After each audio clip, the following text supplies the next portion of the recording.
on fire with his insights. And now, once again, ladies and gentlemen, welcoming Dr. Manikandan Krishnan sir, Director and Chief Consultant, the Fetal Clinic Pondicherry, to throw his expertise and insights on the topic Interventions in Monochorionic Twins. Over to you, sir.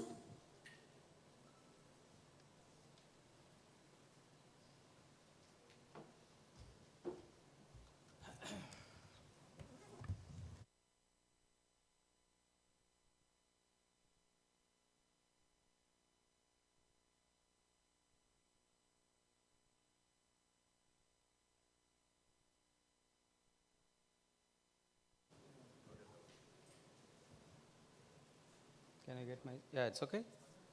It has to be a black screen.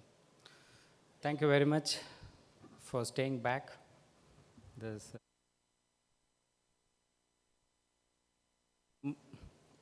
among, how many of you, for a termination of pregnancy, when you find a monochorionic twins in the first trimester? Tell the correct answer. I mean, your practice answer. Nobody? I want to practice in Trivandrum then. Because in every ultrasound-oriented, fetal medicine-oriented conferences, we keep telling monochorionic twins, a lot of complications. We do this, we do that. Sometimes I feel the take-home message is that the monochorionic twins are troublesome, finish it off early. Let's look at the next one.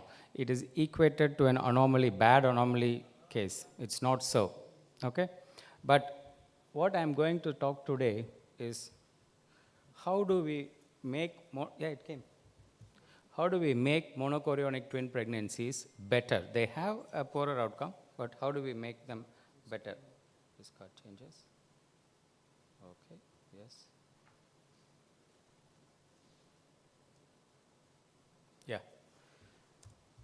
If you look at, let's say you have the pregnancy, you have to reset my timer. If you have pregnancy that has come to the first trimester screening, okay, 2 fetuses are alive, both fetuses are alive, and then if you compare the outcomes between singleton and then dichorionic and monochorionic twins, we see that the excess loss in monochorionic is just before the 24 weeks. So after 12 weeks, before 24 weeks, there is an excess of loss in monochorionic twins, and this is referred to as the hidden mortality in monochorionic twin gestation. Now, fetal interventions are required in order to optimize this subset, and these interventions are possible only if you identify them in the timely manner. Let's look at some case scenarios. We have a primary natural conception. And if you look at the chart on the right, you can see that there is a lot of red zones in the biometry of one baby, whereas the other one is fine. And if you look down on the image, on the umbilical artery, you see that the diastolic flow is absent for most of the cycles, and this is a problem. In case 2, we have a primary, again natural conception. At 22 weeks, she is referred because there is polyhydramnios suspicion. But if you look carefully, around one fetus, there is no liquor at all. It's wrapped down and it's stuck to the placenta, but the other baby is having the polyhydramnios, and this is a problem. Then we'll discuss case 3, where it is a second opinion for an enlarging amorphous twin. Initially, they thought it was a miscarriage, but it keeps growing, so they wanted to know what it is and what to be done. And when we switch on the Doppler, we find that it is being perfused into the baby, and this is also a problem. The fourth case is routine monochorionic twins. She is coming every 2 weeks for surveillance. One baby is smallish, and the other baby was slightly biggish, but everything was okay until the 27th week, when we see that one baby's MCA peak systolic velocity is high, very high, and the other one is very small, and that's a problem.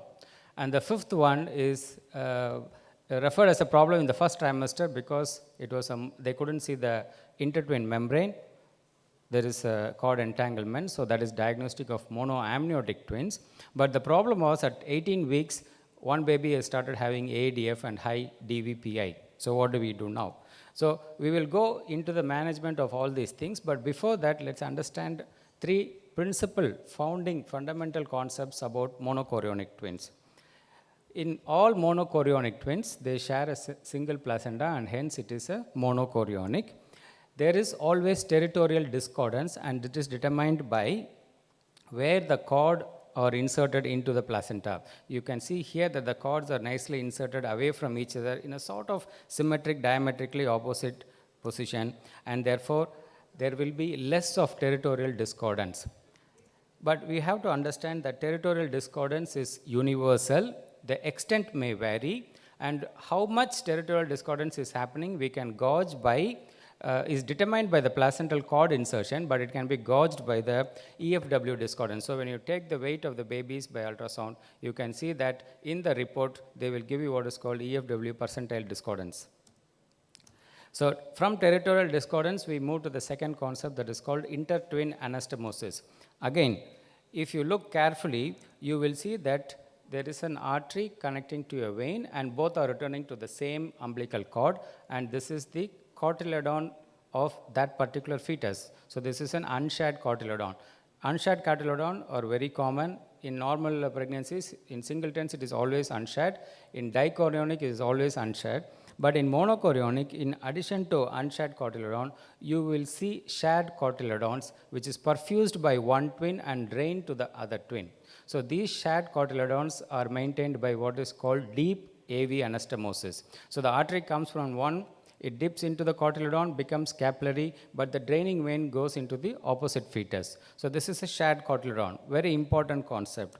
In addition to deep AV anastomosis, on the superficial surface of the placenta itself, we will have a continuity of artery to artery or even rarely vein to vein. So these are called superficial anastomosis. So we have deep anastomosis and superficial anastomosis. These placental anastomosis is the second most important concept we should understand while managing monochorionic twins. The anastomosis are universal, all present in all monochorionic twins, and the degree of deep versus superficial keeps changing. You need to have a minimum 3 to 4 superficial anastomosis if it's going to be without major complications. But it's difficult to determine clinically also. By ultrasound also we can't determine the complications. So what are the, what are the impact of these concepts? The first impact is that if you had understood, previously Sudarshan was talking about how we calculate the baby's oxygen status based on the Doppler. That indirect relationship does not hold good when it is monochorionic. You may have AEDF, but the baby may be enjoying good oxygen status. So, and MCA useless in assessing oxygen status, CPR not useful. So the clinical impact is that the rules of oxygen status based on umbilical middle cerebral artery don't hold good when managing the monochorionic twins. And the second impact of this concept is that if there is one baby's demise, a single demise, then there will be exsanguination of blood from the normal alive baby into the circuit of the other baby, the dying twin, within the first hour of the demise. So the alive baby will suffer exsanguination, profound hypotension, leading to either demise or neurological damage in more than 50% of the cases. So when one baby is going to die, you think it will die at some point, then what you have to do is you have to do a circulatory disconnect in order to save the normally growing twin. Okay, so let's quickly run through the case scenarios. In the first case, what is the diagnosis? Anybody? One baby all green biometry, other baby all red biometry. It's a selective fetal growth restriction. Now, selective fetal growth restriction usually happens when one baby is growing okay and the other baby is smallish. But when one baby is growing big and the other baby is growing comparatively small also, you should have your antenna up because the normally growing baby may be the actual growth potential of that twin. The diagnostic essentials are you should have a normal sized co-twin, an intertwin discordance of more than 25 percentile or a small twin growing at less than 10 centile, and there are some additional criteria coming up like EFW less than the 3rd centile or umbilical artery high resistance. Now the natural history of selective growth restriction is quite different when compared to singletons and twins. If you have AEDF in singleton, you may have about 11 to 14 days from the time of onset. And usually AEDF sets in singleton about 28 weeks onwards. But in monochorionic twins, it starts quite early. The differential path is taken quite early by around 18 to 20 weeks, and from then it's usually stable. You have AEDF at 20 weeks, don't jump into action. Wait for other criteria to be met before you jump into action, because they hold good for about 8 to 10 weeks. So the natural history is different. And SFGR, selective fetal growth restriction, still we follow Gratakov's classification. There is the good type, that is type 1. It's smallish twin with a high resistance flow in the umbilical artery, but it will survive for 34-35 weeks. That's the good type. And then there is the bad type, that is type 2. From the beginning, there will be absent end diastolic flow, but it will follow the rules of IUGR. You monitor with ductus venosus PI. As long as the PI is good, you won't expect a fetal demise. So unexpected fetal demise is rare in type 2. So it's bad, most of them will die, but it will tell you when they are dying. Then comes the type 3, where there is a large AA anastomosis, and you will have intermittent AEDF, absent end diastolic flow in the umbilical cord. When this is happening, many of them will survive to 32 weeks, but there will be also a high chance, about 10 to 15% chance, that you may have an unexpected finding, a demise when you didn't expect, or a brain damage in the larger twin also. So this is the ugly type. So there's a good type, bad type, ugly type. Generally for the bad and ugly, our threshold to intervene will be slightly lower. Should we intervene at every visit? We ask this question. When the criteria are met, then we intervene. We don't want the baby to die spontaneously. So in the first case, on follow-up, the DVPA was high. That is a criteria to intervene. In SFGR, if the growth discordance is more than 35 centile, if it's stuck, or if the DVPA becomes bad, then you need to intervene and do a circulatory disconnect. In this case, the circulatory is a small baby, the umbilical cord is very small, so we go in with an interstitial laser. We put in an 18 gauge needle, pass a laser fiber into the intra-abdominal portion of the umbilical cord, and then we burn that portion of the cord. So the cord is coagulated. The other twin is at less risk, not fully eliminated. The quoted risk is 5% for residual neurological damage. So she went on up to 33 weeks, then had a vaginal delivery. Baby is doing well. Now, in case 2, what is the diagnosis? Twin-twin transfusion syndrome. So we know the staging is according to Kintaro. First there will be Leica discordance, then bladder discordance, then Doppler discordance, then high drops, and then demise. After stage 1, you always have to intervene. In stage 1, there is a role for conservative management also. 50% will hold good in stage 1 and sometimes may even resolve. So we had a case where we discussed with Bijoy, and then because of the technical difficulty, he said we will wait, and it went away. So in stage 1, you can actually wait, but it has to be under close surveillance. Once it crosses stage 1, then the mortality and morbidity is very, very high. The intervention in TTTS should be always fetoscopic laser ablation. That should be the aim, except in a case where there is recipient cardiomyopathy. Because of the overload, sometimes the recipient will go into cardiomyopathy, that will become irreversible. Otherwise, you aim to ablate all the inter-twin anastomosis. So in that case, the case progressed to stage 2 in about a week's time, and then we had to offer. There is no other way. If you don't offer at stage 2, then the prognosis is going to be difficult. So you put in a fetoscopy, you identify the recipient cord insertion, you identify the placental edge, and then you identify the vessels running from one cord to the other, and see which are the vessels that take part in the bad anastomosis. Okay? So once you identify these anastomosis, these are the vessels, and you can see that I keep track of one vessel, then to the other side, and then you can see there that is an anastomosis. That's how we identify. One coming from the top, and then the other is going from the other fetuses. Once you identify such anastomosis, then you go in with the same laser fiber that we use for interstitial, and then you burn all the anastomosis, deep AV anastomosis, superficial AA anastomosis, VV anastomosis. Burn all of them and then dichorionize the placenta functionally, and then you come back. The quoted success rate is, if you do it for stage 2 and 3, you can simply quote 1/3, 1/3, 1/3. 1/3 double demise, 1/3 double success, and the last 1/3 at least one will be alive. So in this case, fortunately, the Lycus returned normal and both babies continued well. At 34 weeks, they did an elective section and both babies were doing well. Now, in TTTS, sometimes you will encounter this kind of a situation where the recipient, because of the chronic overload of blood volume, goes into irreversible cardiomyopathy.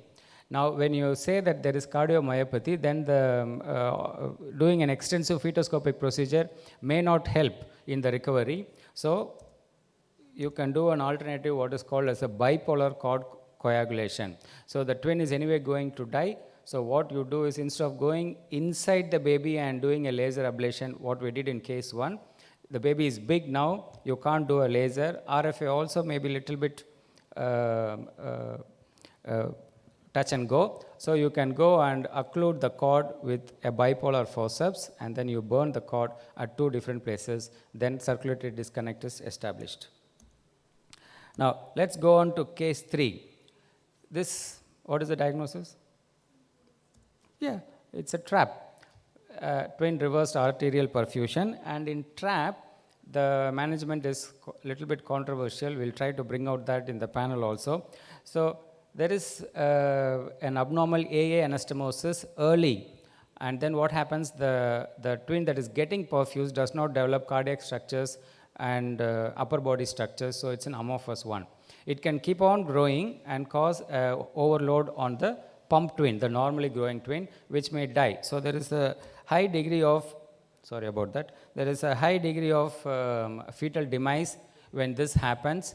About 50% will die before they cross 16 weeks. Whether to intervene before that or after that is still controversial. So in that case, we waited for about, anyway, it was in the second trimester. So what we do is we go in with the same interstitial laser and fire the intra-abdominal portion of the umbilical cord. And this one delivered at 39 weeks. After that, it continued like a singleton. And then the baby outcome was good. In case 4, what is the diagnosis? One MCA very high, one MCA low. Is it TTTS? Is it SFGR? Tell me. One baby MCA is very high, so it has got anemia. The other baby MCA is low, so it has got polycythemia. It's a special situation in monochorionic twins called TAPS, and it is a chronic and subtle form of TTTS, but we don't call it TTTS. The pathology is the same, but little bit distinction will be there. There will be AA anastomosis, but those will be minuscule. It only allows RBCs, and that to low volume, about 15 ml per 24 hours. And because of this slow transfer, the babies don't get volume difference, but they'll get only hemoglobin difference. When that happens, it's called TAPS. Postnatally, it can have serious consequences also. In prenatally, once you make a diagnosis of TAP, for making a diagnosis of TAP, you require MCA PSV, middle cerebral artery, peak systolic velocity of both twins. One should be higher than 1.5 mom, the other should be lower than 1 mom, or the difference between them should be greater than 0.5. When these criteria are met, you can say that we are looking at a case of TAPS. In TAPS also, just like the Quintero TTTS stages, we have stage 1, 2, and 3. When Doppler sets in, it is stage 3. Till then, you can observe and see. So the options in intervening TAPS will be, once again, you have to create a circulatory disconnect like fetoscopy, or you can do a cord occlusion. But when it is just stage 2, where there is a severe discordance in hemoglobin, but the Dopplers are fine, then you can do a transfusion, blood transfusion, either through the cord approaching from the placenta or from the free loop, whatever. You can just do a transfusion and then you wait and watch. So many options are available, but it's a difficult case to manage. The best way is to just wait and see if there is a deterioration. Fortunately, in that case, no deterioration, but by when she reached 34 plus 5, electively delivered, and both babies are doing well. Momo, How many of you will offer termination if you have a diagnosis of monoamniotic twins in the first trimester? No? Very good. Are you not afraid of the complication, dreaded complication of cord entanglement? No more? Very good. It's what we wanted. Cord entanglement is 100%. All Momo twins will have cord entanglement. The demise rate that is attributable to cord entanglement is only about 5 to 10%. And if you reach 20 weeks without major anomaly and both babies are growing well, then you expect actually 2 to 3% only of demise. And if you follow the protocol of delivering within 32 to 34 weeks, you can very well cut down on this also. And in Momo, the complications that we encounter in Mo-DI, that is MC-DA twins, are all less. TTTS is less, TAPS unheard of, SFGR possible, discordant anomaly possible. So when there is severe SFGR or when there is discordant anomaly and we end up in selectively reducing one fetus, does the threat of cord entanglement disappear? Are we eliminating the risk of cord entanglement? No. So it has also been controversial because some papers selectively highlighted that even after selective feticide, the other baby died because of cord entanglement. So there is proposal to do what is called cord transection. Cord entanglement you can find out easily in ultrasound. You can do you can do B mode, you can do color Doppler, you can do 3D, you can find cord entanglement. The question is, when we do a selective reduction, do we have to take care of cord entanglement? One of the ways is to transect. After bipolar coagulation, you can cut the cord with fiber, laser fiber itself, but it's a difficult procedure, and we don't know whether it truly actually improves the outcome. Now, how do we optimize the outcome? It is only if we can timely intervene, and this is possible only if you have an optimal surveillance. So don't forget that monochorionic twins requires a very careful and close surveillance every 2 weeks starting from 16 weeks, and has to be with the fetal medicine team, which is capable of offering an intervention. And in every week, you should have growth, Leica, Doppler, in addition to the anatomy. So quickly we'll run through the diagnostic pathway. If there is discordance in Leica, think of TTTS. If there is discordance in MCA PSV, think of TAPS. If there is discordance in size, think of selective fetal growth restriction. But if none of discordance is there, but the criteria are not met, then close follow-up and usually the outcome will be better. Thank you very much.